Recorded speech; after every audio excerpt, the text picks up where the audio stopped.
Hi viewers, আসসালামু আলাইকুম। আশা করি সবাই আল্লাহর রহমতে অনেক ভালো আছেন। আজকে আপনাদের সাথে শেয়ার করব ইলিশ পোলাও। ইলিশ পোলাও অনেকে অনেকভাবেই তৈরি করে থাকেন। আমি খুব সহজভাবে দেখানোর চেষ্টা করেছি। এই রেসিপিতে রান্না করলে খুব অল্প সময়ে তৈরি করতে পারবেন ইলিশ পোলাও।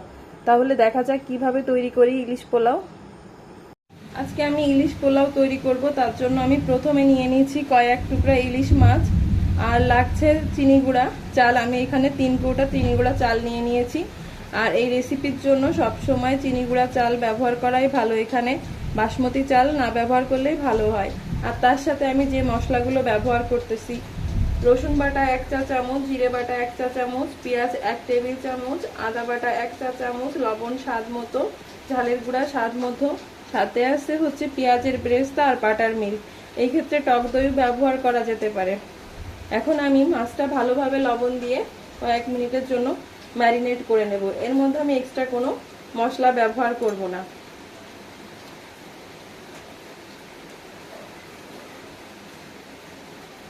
আমার মাছগুলো ভালোভাবে লবণ দিয়ে মেখে নেওয়া হয়ে গেছে।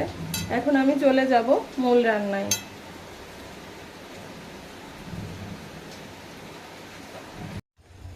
চুলায় কড়াই বসিয়ে তাতে পরিমাণ মতো সয়াবিন তেল গরম করতে বসিয়ে দিয়েছি। এখন তেলের ভিতরে এক এক করে আমি মশলাগুলো দিয়ে দেব।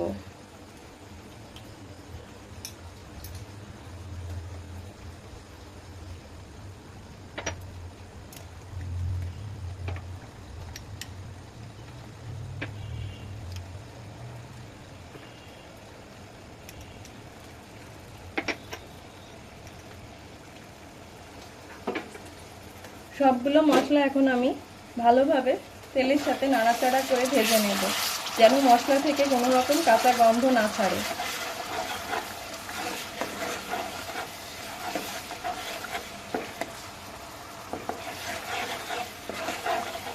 মশলাটা একটু সময় নিয়ে ভালোভাবে কষিয়ে নিতে হবে।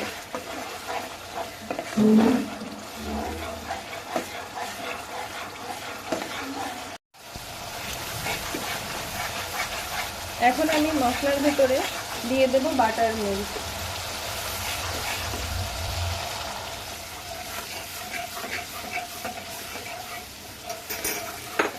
সবটা আমি আরো কিছুক্ষণ ভালোভাবে জাল দিয়ে নেব।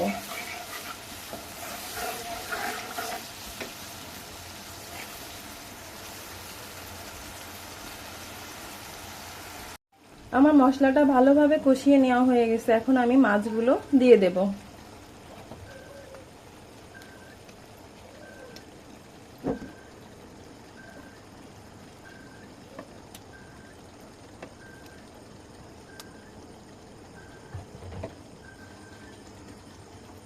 এখন আমি সবগুলো ঢাকা দিয়ে কিছুক্ষণ রান্না করে নেব। আর এই ফাঁকে আমি চালটা ভালোভাবে ধুয়ে নেব। আমি চালটা ভালোভাবে ধুয়ে পানি ছড়াতে দিয়েছি। এখন আমি মাছগুলো এক এক করে উল্টে নেব।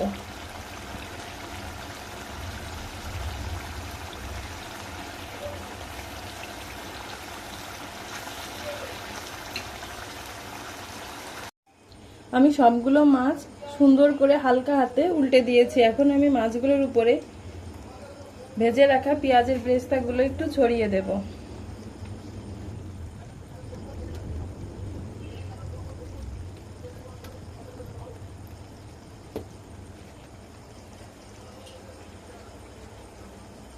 দিয়ে এই পর্যায়ে আমি আরো 5 মিনিট ঢাকা দিয়ে মাছটা রান্না করে নেব।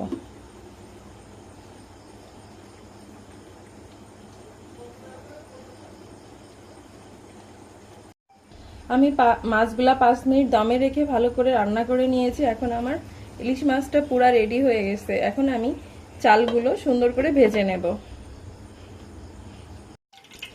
চুলায় আমি কড়াই বসিয়ে নিয়েছি, আর এখানে আমি ব্যবহার করতেছি পেঁয়াজ ব্রেস্তা করে যে তেলটা অবশিষ্ট ছিল সেই তেলটা।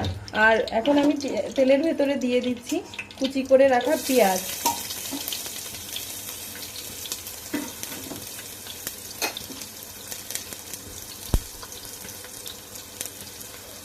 এখন তেলের সাথে সবটা আমি ভালোভাবে নাড়াচাড়া করে পুরো লাল লাল করে ভেজে নেব।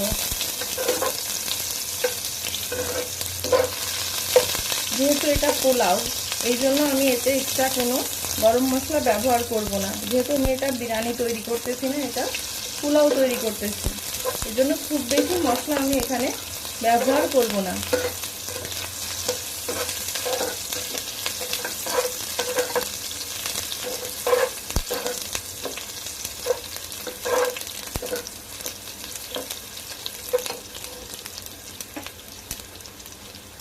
এই পর্যায়ে আমি এর মধ্যে দিয়ে দেব হাফ চা চামচ আদা বাটা।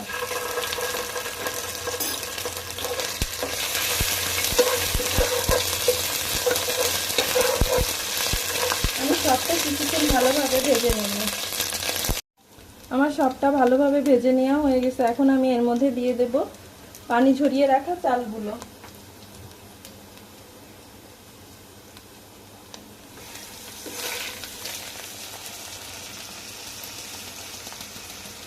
এখানে আমি 3 কৌটা চাল ব্যবহার করতেছি। সবটা এখন ভালোভাবে আমি মশলার সাথে নাড়াচাড়া করে মিশিয়ে নেব।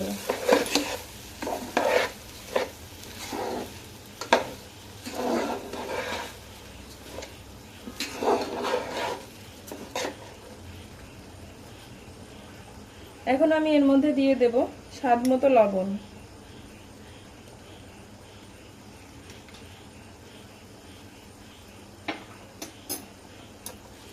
আমি আবারও সবটা ভালোভাবে নাড়াচাড়া করে ভেজে নেব।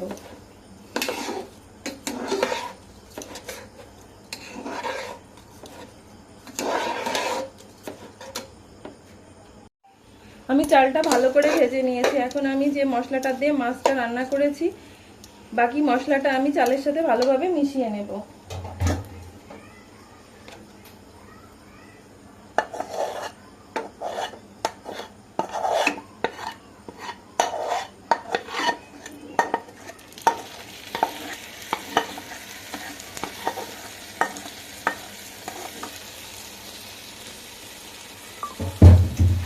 এই মশলাটা ব্যবহার করার কারণে ইলিশ মাছের যে একটা ফ্লেভার, সেটা পুরো চালের ভেতরে চলে যাবে।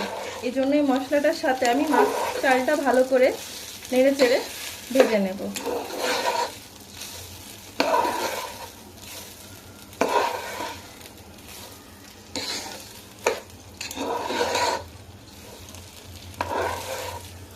এখন আমি চালের ভিতরে পানি দিয়ে দেব।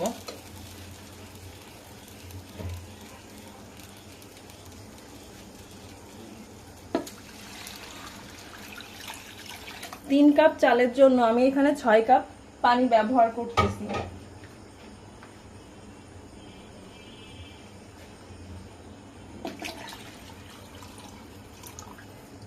এতে আমার পোলাওটা পারফেক্ট ভাবে রান্না হয়ে যাবে।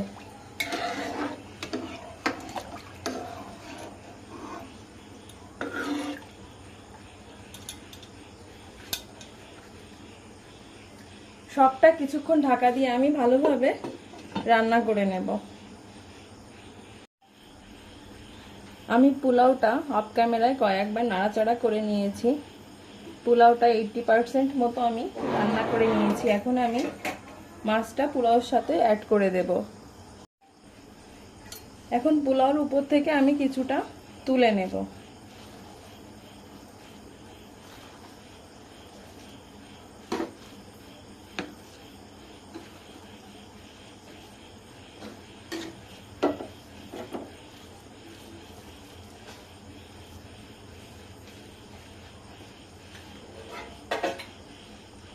নিয়ে রান্না করে রাখা মাছগুলো আমি এক এক করে পোলাওর উপরে দিয়ে দেব। এভাবে দিলে মাছগুলো ভেঙে যাওয়ার সম্ভাবনা কম থাকে।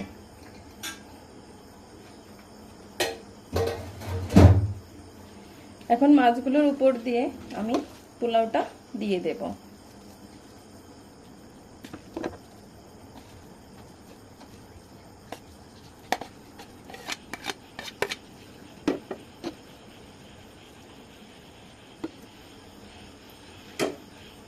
এখন এর উপর দিয়ে কিছু ছড়িয়ে দেব ভেজে রাখা পেঁয়াজের বেরেস্তা।